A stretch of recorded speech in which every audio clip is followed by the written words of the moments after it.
Hey guys, welcome back from nothing to something.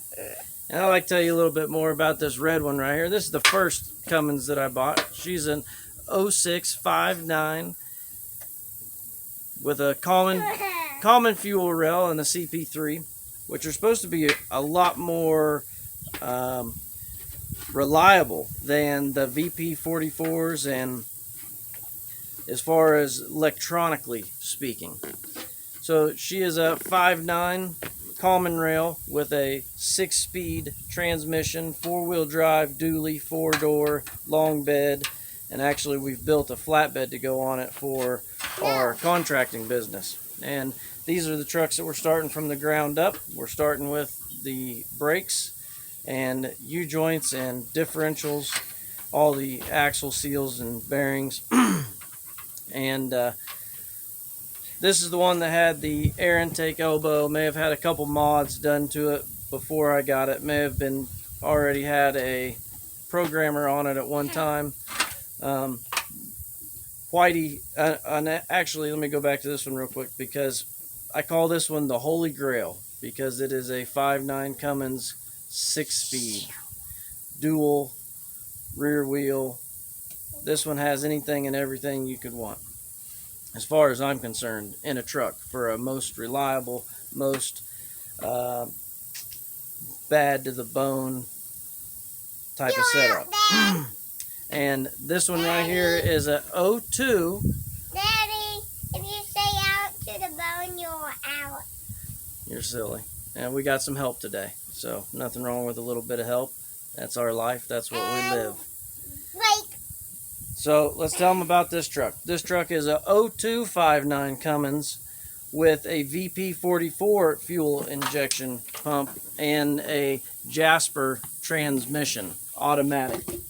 And this originally was going to be a crew truck, but it had so many things wrong with it that we could not get it on the road soon enough. So we went ahead and bought a different vehicle for the crew.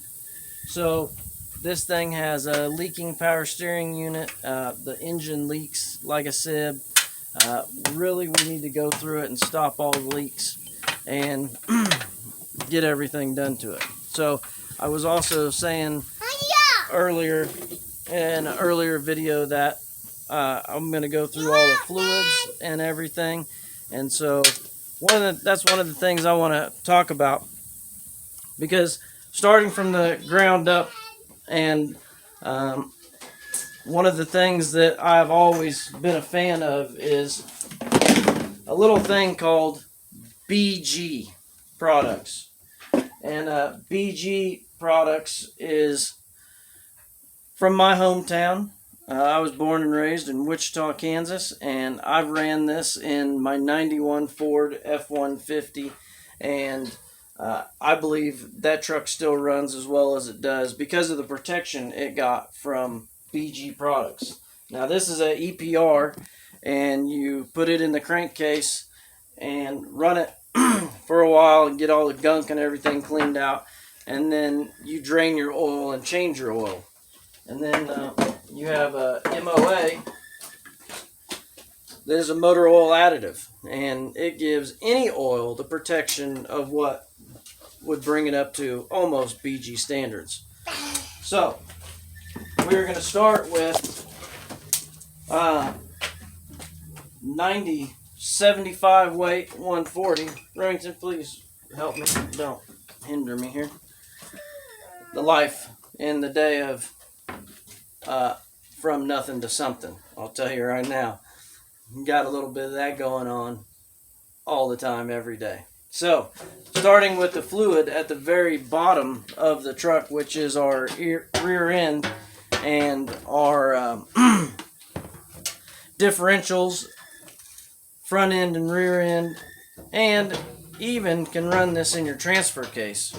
May lose a little bit of fuel mileage, but definitely BG products is what I have always lived for and enjoyed using in all my trucks. So somewhere along the way, I actually had a diesel mechanic, and that is why I do all my work now. So somewhere along that way of having a diesel mechanic and having them break into things and do things, they said, "Oh, you need Schaefer's. Schaefer's is the best." They come get BG comes and gets Schaefer's and test Schaefer's because it's the best. Well, they were a Schaefer salesman, is what I've come to find out and realize, and that when you have a special oil like Lucas or AM's oil, they put just enough in their oil of the special good additives and things that would make it a supercharged oil or be a better oil than normal to just pass the qualifications. So we're getting rid of the Schaefer's and the AM's oil and the Lucas and all that, and we are only going to run BG products in our trucks. So we have BG 75 140 for our diffs, and we will have a 1540 diesel oil. We have a fuel conditioner, which is a diesel fuel system cleaner. This is a 245 by BG. They also sell a 44K that is for your gasoline motors. And then they also have a DOC, which is a diesel oil conditioner. And this will be the same thing as your MOA for your gasoline motors, but it is special formulated for your diesels. So that's what we're talking about and we're doing today. I'm going to get those things, get those fluids inside the trucks. Now remember, we are doing the drilled and slotted rotors and calipers from Power Stop. I could not get the rear calipers from Power Stop, so we got them raw so that we can paint them up. And that's another thing. We want to paint our drive line and everything to make it pop from underneath the truck. So that's something that we are going to get to. And if I bring you back down here, I can show you that we already have the differential taken apart, or the cover off at least, and everything's been drained. Like I said, this truck was so covered in nasty stuff, and actually I can still show you because I have not got it all out of here. So I'm going to turn you around here and see if I get some light on the subject here. So I have washed a lot of it.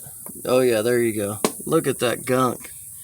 Okay, so that is just still gunked up, and it was so much I just couldn't get it all, and that's gunked up bad. So also when I pulled this off, this had sand in it, had sand in the bottom of it, and we're gonna get this thing all cleaned up, because what I'd like to do is get everything cleaned up as close to new as possible, get everything washed and painted, and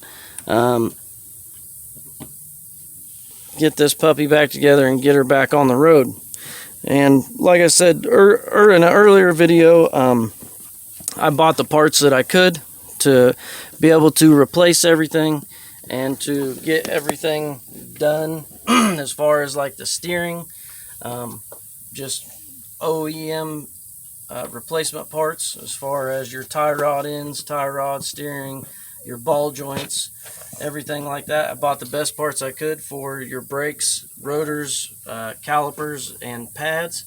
And that's what started this project. And as we started taking it apart, then we realized that we had a bunch of other issues and a bunch of other things that needed to be fixed. And so it's kind of been like a can of worms. Everything clear up to the batteries. We tried to take the batteries out so we could wash the engine down and everything, get everything cleaned up so we can actually see where it's leaking from. And the posts on the batteries turned out, so they were real loose. Was surprised to get the terminal off of it after that happened without causing a battery fire or something. So and then also the cables probably need to be fixed. So we're going to get this one put back together with the parts that we were able to afford. We'd like to take our time and put a little bit better parts on the red truck, seeing as how it is my personal work truck, and we'll probably get more miles than Whitey does here. But it would be our dream to turn these trucks into hotshot trucks or make money with them. So they're not going to be a total total hot rod, but we would like to get them where they're at a better performance for what we are doing. So take you guys along with the ride. We are going to start putting old Whitey back together. I hope you guys are having a great Memorial Day, and see you on the next one.